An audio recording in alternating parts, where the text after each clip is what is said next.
the entire audience is here. Okay, okay, I'm fantastic. waiting to hear from you, sir. Fantastic. Thank you, Ashwin. I'm so delighted that we are discussing here a very compelling problem for India, which is to reconstruct its heritage. And I'm glad that Rishi Hood University and Sepio Analytics have taken a lead in it. Um, Ashwin, thank you very much, as well as Sahil Agrawal, who is a big champion of everything new. I'm very glad that we are discussing this subject. In fact, reconstructing heritage is an area in which DST, Department of Science and Technology, Government of India, seeded a program about 4 years ago. You see, all the intelligent minds think the same way. And so let us very quickly look at what are the different components of rebuilding your heritage, reconstructing heritage, and in particular, doing that with digital cyber means. So first thing about coding for solutions such as this. You see, coding is one aspect of it, and it is indeed an important aspect of it. But one must not forget that there are other aspects to it which may be equally important for the success and effectiveness of the project that you would be doing.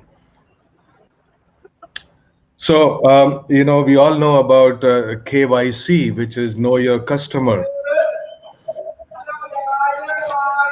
Certainly. Could you please ask people to mute their mics so we don't get stray um, conversation from the background?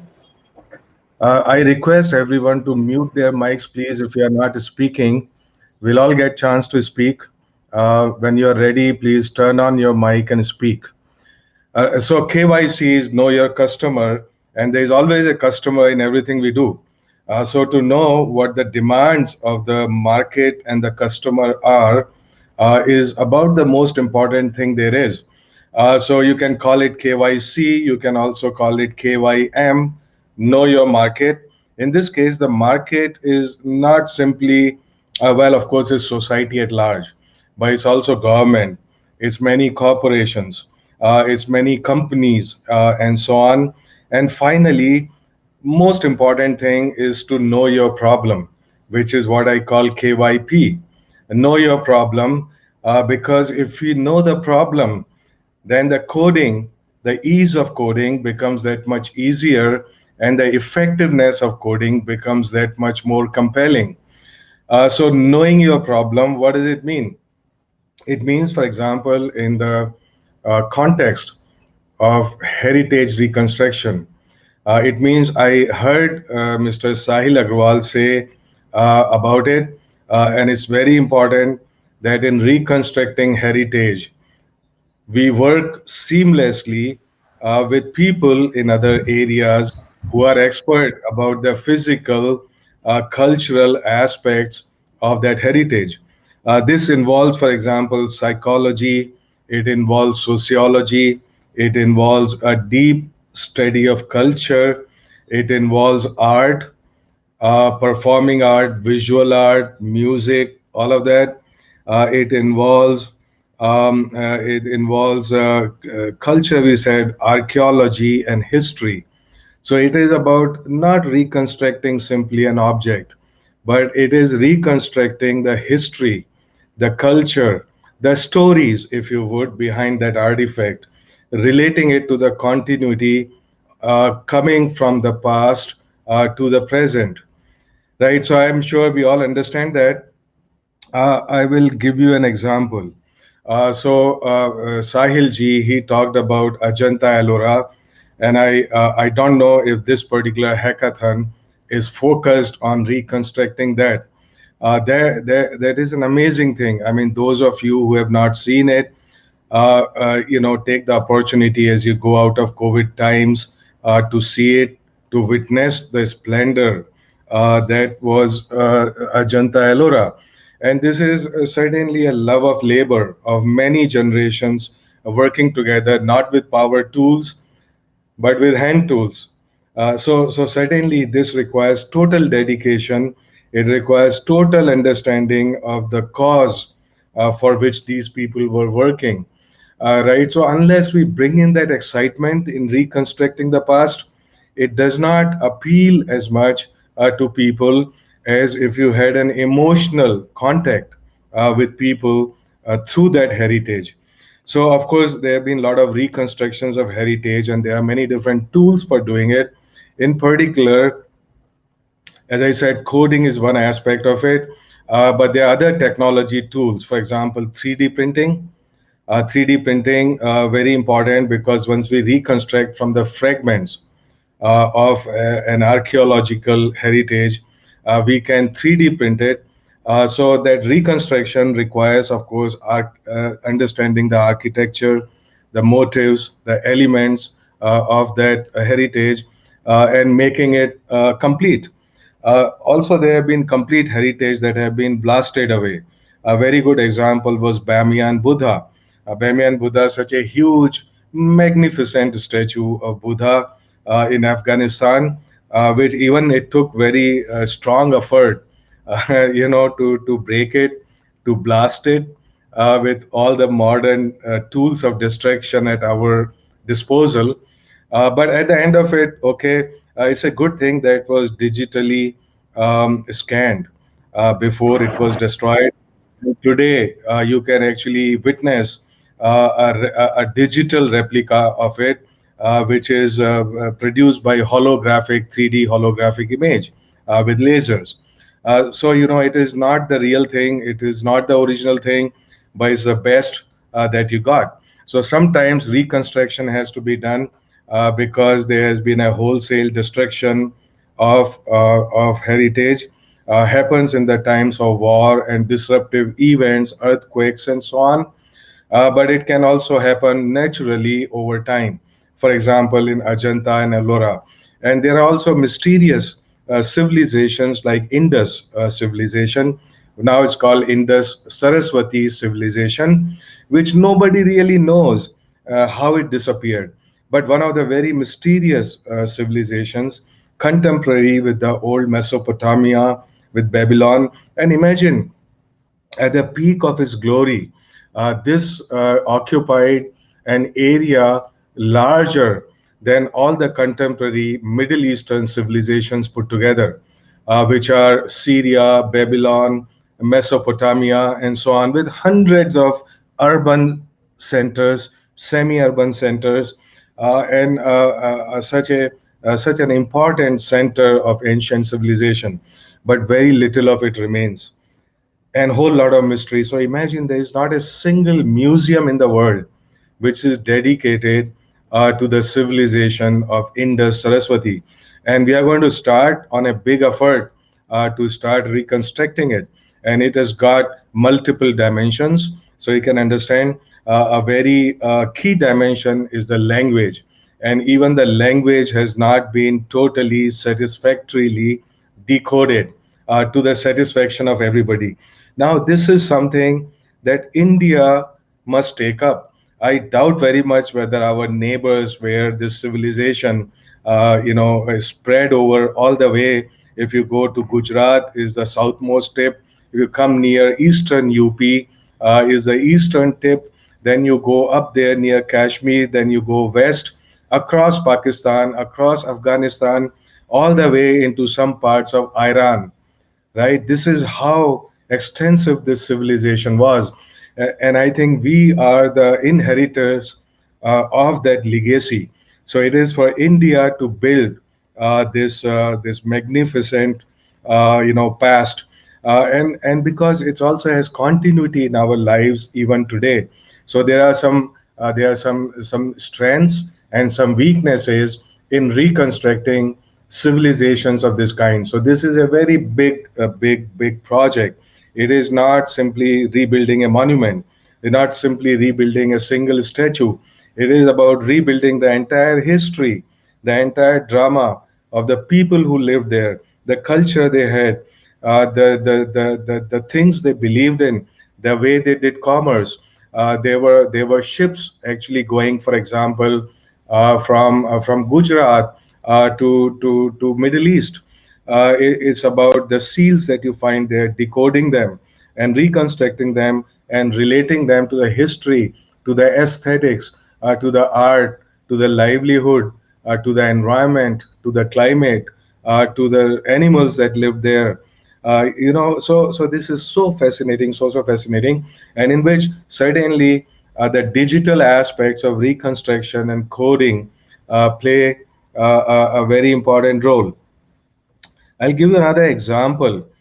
In one of the projects that was seeded by DST, it was done for 5 years at IIT Delhi, and now it has been translated into a company, a good startup. And what is it that they're doing? Look, they are, for example, take Hampi, the one of the very well-known temples there. And then because it's now only half there, some part of it is not there. So by doing deep, scan of history, by looking at the architectural elements, by looking at other temples of the same school, they are able to reconstruct it digitally by scanning and so on, and then print it 3D, right? So you print it 3D at any scale, 10 feet, 20 feet. Many of these monuments have now been rebuilt by 3D printing, which retain the fidelity of a structure at the smallest scale, which means even little statues, they have all the details, right? And then you 3D print it, so the fidelity or resolution is very high. Now, an important thing is, okay, this is a physical structure and it has some meaning, but it does not have complete meaning. The complete meaning comes in this physical structure once you embed the informational elements in it. Now, these particular structures which have been created, you can take a virtual walk in them. How do you do that? Well, just take a pen light, define your path like a real tourist in that monument, right? So you chalk out your path, right? A real tourist does not follow a single path. Sometimes people go left, sometimes they go right, sometimes they climb up, sometimes they stop and look at a particular statue and appreciate it, right? So you can do all of that in this structure, and either wearing a Google Glass or similar, or looking at the screen, you would see what you would have seen if you were in that monument on that path taking a walk, right? So this is exactly like a guided tour, but a guided tour by a very enlightened guide. Okay, and this guide has all the information about all of these elements that you are looking at, the entire history, reconstructing the cultural heritage, doing all of that. So you can stop and interrogate at any point whatever it is that you want to know. And with audio visual means, you will hear the story, you will see the story unfold in front of your eyes, right? And then it can be, of course, it can be driven by artificial intelligence engine, right? So it collects all the information which is needed for a question and then answers it, and then you can probe more. So this is the way to get into history. So it is not simply a physical reconstruction. It is not simply a digital reconstruction. It is not only the informational resources, but all of them which are integrated together, if you would. And this is the way forward in the future. And as was very correctly pointed out by Mr. Sahil Agrawal, to be able to do all that, it is necessary that we work with other people. In fact, I've always found it fascinating to talk to people who do not have the same background as me, because I already know, if I work in nanotechnology, then I already know about it. Okay, so I will learn very little by talking to somebody who is like me, even if I have psychological comfort in it. The great things of the future in science, technology, and innovation are going to happen only by convergence of technologies. So this is the convergence of technologies in which you have physical elements, and you also have cyber digital elements. You have communication, you have sensors for perception, you have actuators for autonomous action, you have decision making, which means after collecting all this data, well, you make some reasonable decision, and that decision is based on machine learning, artificial intelligence, some of the algorithms. And then, so it's basically a bundle of communication, computing, decision making, autonomous action, and perception, right? And this is the whole future. And in that, if you bring in the biological element, the life sciences, that would be the final frontier. So once you have the convergence of digital, cyber, physical, and biological, then the revolution that technology is driving at would be nearly complete. So essentially, that technology is no longer passive. It's no longer out there, but it gets in me as an anatomical, physiological entity. In fact, part of it get integrated with my brain. Other sensors get integrated with whatever heck that they need to sense, and so on. This is the brave new world. It has scary elements in it, but at the same time, it has a promise of the evolution of humankind at the scale which has never been witnessed before. So all the young people here with us today, listening to us, this is the challenge to boldly go where no person has gone before. And we are in the middle of that, all the exciting happenings which are out there. I would this group, as well as all the people who work in heritage sciences and technology, I want you to look at the offerings of Department of Science and Technology. We have seeded many projects, many international projects. For example, with Italy is a very good example, because in Italy, like us, they have a lot of heritage that they want to preserve, that they want to reconstruct. These are two different things: preserving what you got and reconstructing what you lost. Even if you lost it partially or you lost it fully, no matter how, we need to build actually resources that would take all of these heritage to our people at large, right? So it is no longer about 10 people knowing about this virtual walk and what have you. This is a resource that ought to really spread very wide in our society. Everybody from little school children to people who are deep into it scientifically, it ought to spread and generate that excitement, generate that learning. Very important. So it's not only about past. If we only say, look, it's only about the past, it's about some fragments of bricks, then we would have lost it, right? So now we must understand that this is not only about past that exist in books and in our brain neurons. It is about our present. It's about our future. People who don't know their history cannot engineer their future, which is effective. So it is integrating all of that wisdom, that learning, that information that comes from us from the past. I would conclude by saying, look, we must not, oftentimes, people think like this, especially young people. I'm also young, some are younger. We often think that the development of technology or progress of technology equals the progress of mind of human beings. Nothing could be more misleading. The problems of mind and humanity that are here today are the same problems which were there 5,000 years ago. It's just that the tools with which we approach these problems are different. Now, I may be a coder. In good old days, I was a person with a hammer and chisel making these temples, right? So it has nothing, you see, if we were to find the solutions to our problems, whether it is about sustainable development, whether it is our lifestyle, whether it is about happiness in life, whether it is about achievement and fulfillment in life, all of that are technology agnostic. Okay, so we work with new tools, but towards the same purpose as the people, ancient people, labored on for many generations. And so if we can learn about it, if we can translate some in the contemporary setting, then we are actually a holistic being. We are not fragmented. We build on the foundations of the past to arrive at a new future.